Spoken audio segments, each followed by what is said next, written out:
The Bluebird Who Stayed for 15 Minutes. The Bluebird arrived at a time when you weren't expecting anything to arrive at all. It was an ordinary evening, too quiet to be meaningful, too familiar to be remembered. The sky outside your window was neither bright nor dark, hovering in that in-between shade that feels unfinished. Then the world paused. Not dramatically, not enough for anyone else to notice. The clock stopped between 2 seconds. The hum of the city softened. Even your thoughts slowed, as if they had decided to sit down for a moment. That was when the Bluebird landed on your windowsill. It was small, delicate, and impossibly blue. Not the blue of the ocean or the sky, but the blue of something you once believed in. The bird tilted its head and looked at you, and without moving its beak, you understood. I can only stay for 15 minutes. You didn't ask why. Some truths don't need explanations. They only need time. Minute 1. Rest. The Bluebird fluttered once, and the air in the room changed. Your shoulders loosened. Your breath deepened.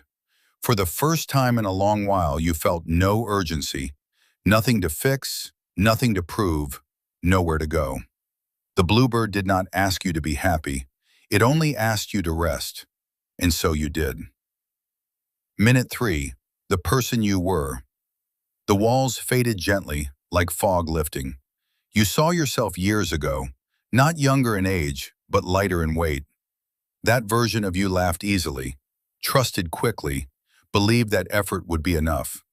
You remembered how tired that person never was, because hope had been doing most of the work. Your chest tightened, not with regret, but with recognition.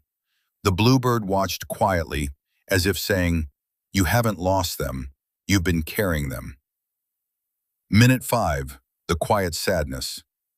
The scene shifted. You stood in moments you rarely allowed yourself to revisit. Goodbyes without closure, dreams folded away neatly, days when you told yourself, "It's fine," and meant, "It hurts." The pain wasn't sharp, it was gentle, the kind that asked to be acknowledged, not erased. The Bluebird's feathers shimmered softly. You were allowed to be sad, it seemed to say, even when you stayed strong. Minute 7. The effort no one saw. You watched yourself trying again, trying quietly, trying without applause. So many small acts of courage, getting up, showing up, choosing kindness when bitterness would have been easier. You realized something then. You hadn't failed as much as you thought. You had simply been tired. The Bluebird nodded once. Minute 9. A gentle truth. Time slowed even more. The Bluebird finally spoke, not aloud but warmly, directly into you. Happiness was never something you missed. It was something that visited, often. You remembered fleeting moments, a laugh that surprised you, a morning that felt light, a connection that mattered, even if it didn't last.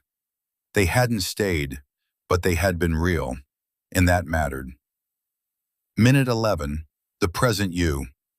You saw yourself as you are now, not broken, not whole, just human, still standing, still caring, still hoping, even when pretending not to. The Bluebird hopped closer. You don't need to become someone new, it said. You only need to be kinder to who you already are. Something in you softened. Minute 13. The question.